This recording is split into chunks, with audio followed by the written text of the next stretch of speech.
Hey, welcome back to my channel. My name is Mallory, an American military wife living in Germany. Today's video is going to be all about what happens once your vehicle comes to Germany.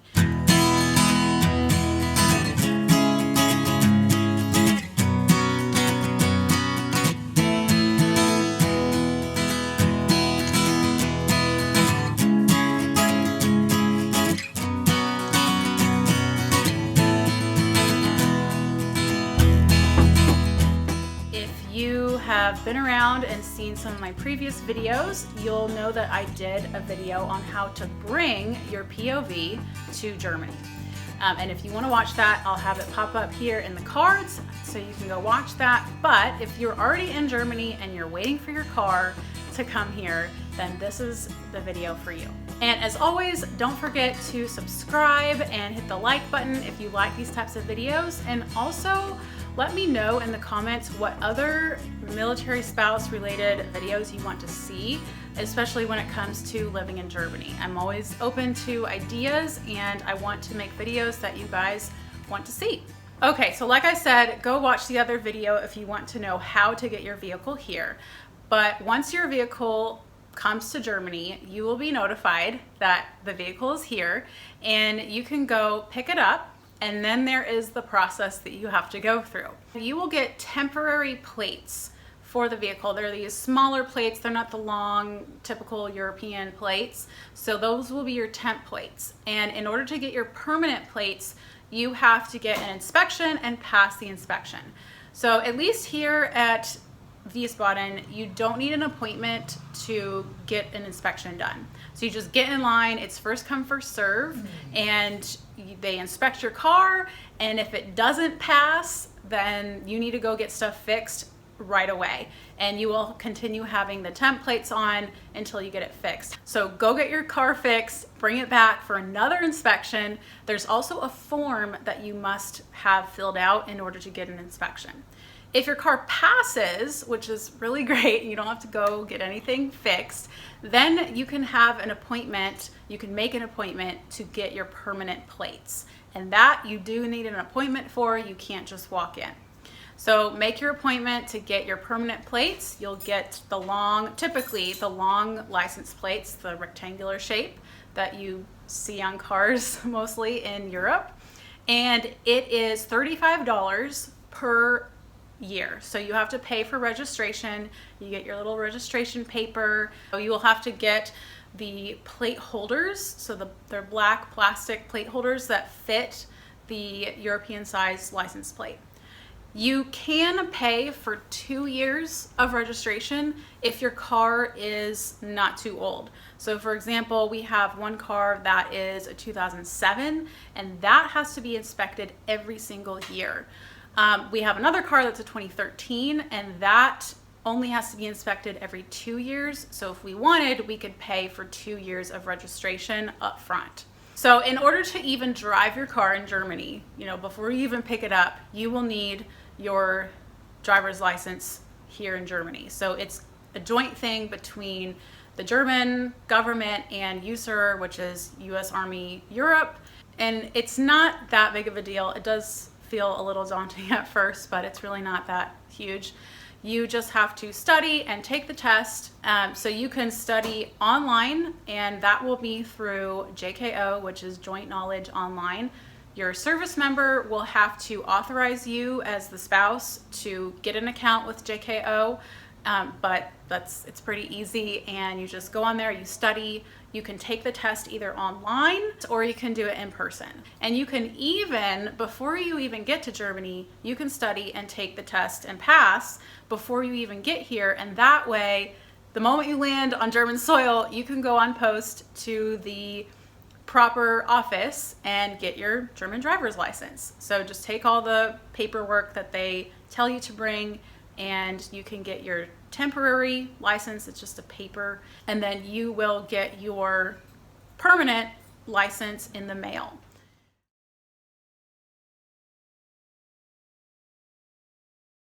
So then once you get your permanent driver's license for here in Germany, then you can take that permanent license and all the necessary paperwork to the DMV on the economy and get your international driver's license, because you can't drive outside of Germany unless you have your international driver's license. For that one, you don't have to take a test. You just bring in all the paperwork and make sure you bring cash, euros in cash. Don't make the mistake I did. And then you can get your international driver's license. Okay, so once you have your driver's license, of course, you're going to have to adhere to all the local rules. You have to know what you're doing, which you should be after having studied for the test. Some big things that are very different than the US are, one, you cannot turn right on red unless you have a green arrow to do so, but generally speaking, you cannot turn right on red. Another thing is the Autobahn. I was a little bit freaked out at first to drive on the Autobahn because it just seemed like, you know, people talk about the Autobahn and going so fast and there's no speed limit. There is a speed limit, okay? So generally speaking, in a lot of places it will say 120 kilometers per hour.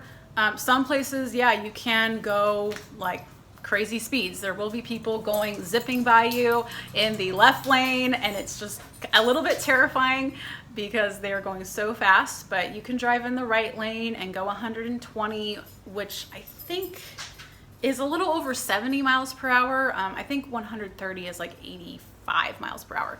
So it's not terribly fast, and you know, you'll get used to it. Also, another law that is definitely not in place in the United States is the idling law. So if you are going to be idling more than a couple minutes, you have to turn off your engine. And that's because of their environment laws and all of that stuff. So just know that if you are waiting in a parking lot for somebody or whatever, or even at a really long stoplight, or at a train, other people are going to be turning off their engines. So just be aware of that. Another thing with driving to other countries is vignettes. So this is very, very important. You have to get a vignette for certain countries. Austria is one, Switzerland is another one. Basically what a vignette is, it's this sticker that you put on your windshield, and it has to go in a certain place on the windshield, and you have to pay for it. But basically it's to let you into each country. It is open borders here with the EU, but they still have this vignette thing, and the price differs. Austria was kind of expensive for a year, but you can also get vignettes that only last a short amount of time if you know you're only gonna go there like once. Now, finally, the final topic of this video is going to be about pumping gas in Germany. And I have a little special insert here where I will show you how I pump gas at the gas station, because there are some little nuances. And it sounds weird, but it was very confusing at first, and it seemed like it took me months to get the hang of it. So here we go. You can see what it's like to pump gas in Germany. Okay, I am here at the gas station. I'm waiting to go to the next pump. There's almost always a line here because this is the only on-post gas station for the entire USAG Wiesbaden. So I'm waiting here, and you have to pay inside, so you can't pay at the pump. So anyway, I will show you guys what it's like to pump gas in Germany, at least on a military base, and I'll show you kind of the ins and outs of it. So here we go.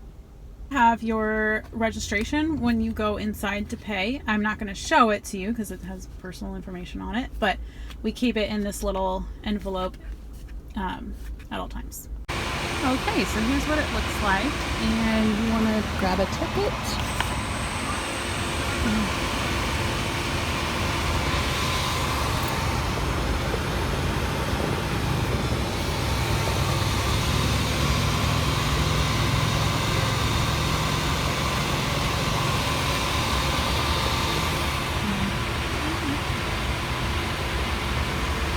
Okay, so I am done with pumping gas and also running some errands, but I just wanted to quickly document. So when you go inside to pay, you just leave your car there. You don't move it until you pay for the gas. So you go in, you pay for the gas. Right now it's running about 99 cents USD cents per liter. So it's measured in liters over here, so not gallons. So to fill up the car that we drive, or the car that I drive, it's an SUV.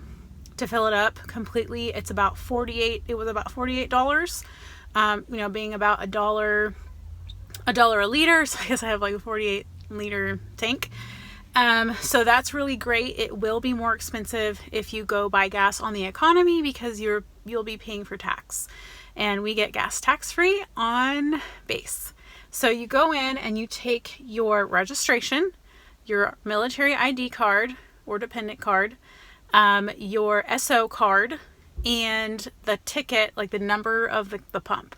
So I was number 8, so I brought that in. They look at everything. They swipe your SO card to verify that, you know, it's the vehicle that you should be pumping, because there's a lot of restrictions on that. You have to have an SO card specific to your vehicle, and you can't transfer it, you know, from vehicle to vehicle. However, the rations that you're allowed for gas, for tax-free gas, is spread throughout all your vehicles. So if you have a vehicle that takes a lot of gas, then you're going to use up your rations faster than somebody who has a fuel efficient car. Anyway, so you go in, you pay, the cashier swipes your SO card, but then if you are not paying with the SO card, which you can if you load money onto it online, your order will come up on the pin pad, and it'll say, do you want to confirm, you know, 48 liters or however much, and you press yes, and then you have to sign for that gas, and then you sign your name, press the green button, and then you put your card in. So you put your debit or your credit card in, and you pay for it, and you go through all that. So it's kind of a lot of steps, and it took me months to get the hang of it. I would always be struggling at the counter, like, what do I hand to the cashier and all this stuff. Finally, I saw this guy once who laid everything out on the counter before he was rung up. And I've started doing that, and it really, really helps. So I just lay everything out on my registration folder, and they just, you know, they look at the ID, you get it back. It makes it so much easier. So try to find something that will streamline the process for you so you don't struggle like I did. Now, I mentioned how you have to go on post if you want to get your tax-free gas. There is another way if you want to also get your tax-free gas. You can go to Esso stations on the economy and use your Esso card. And I have an Esso card here. And you have to have money loaded onto this card. However, it doesn't have to be the entire amount of gas that you're spending. You could have like $1 on your card and then pay for the rest with your debit or credit card. So you can go to any Esso station in Germany, and this is really, really great when you're traveling, and you can still get tax-free gas. So you pump your gas, and then you have to go in and pay, just like at AFES. It's like that at every gas station in Germany. You have to pay inside after you pump. And remember your pump number. So they don't have those cards like at AFES, so you have to remember what pump you're at. You go in there, and you might have to know what the number is in German, just forewarning. Tell them your number, and then you will swipe your Esso card, and it'll take however much money is on your card. And then if you need to pay more on top of that, like let's say you only had a couple dollars on your Esso card, then you can pay the rest in cash or with a credit or debit card. So I mentioned earlier in the video where I was actually getting gas that it was 99 cents USD cents per liter. So again, per liter, not gallon. On my way home, I looked at the Esso station that's near to us, and for super unleaded, it is €1.52, and for Supreme, which is like the highest one, it's €1.64. So in dollars, that would be $1.74 and $1.88 respectively. So it is significantly cheaper if you buy your gas tax-free, or your diesel, your fuel. Also, I mentioned having rations for gas, for fuel, and I've been told that most people don't go over their ration. Again, if you have like a very fuel inefficient car, then you may, or if you're doing a ton of driving, but we've never gone over it with having 2 cars. If you do reach your ration limit, then you can appeal to get extra. From what I hear, it's not a big deal to have to do that. Take advantage of the Auto Skills Center on Post for car repairs. It's very affordable. You can either do it yourself type of thing. You do have to go through a class first, but you can do your own repairs on your own car. You just pay for the bay, or you can pay the mechanics there to do it, which is what we do because we are not car people. Very, very important. You have to bring all of your own supplies. So if you're getting an oil change, you have to go get your own oil and your own filter. Any other repairs, you have to get yourself as well, which if you have an American-made car and American specs, then you may have to order things from the States and have it shipped here. Also the same with tires. So that can get a little bit annoying to have to do. So if you have a German-made car, it is a lot easier to get car repairs done here. You can go off post to a mechanic, but it will probably be a little more pricey than going to the Auto Skills. They've been really, really helpful here. I really like them, so definitely take advantage of that. Okay, so that is all I have today for today's video on how to operate your car legally and safely and get gas on the economy and on post. So just let me know in the comments if you have any other questions about this process. There are a lot of details, and so if something wasn't clear or if you want more info on an area, just let me know. Don't forget to hit subscribe. I know that a lot of people watching my videos, actually most people watching my videos, are not subscribed, so make sure to hit the subscribe button. And until next week, I'll see you guys in the comments.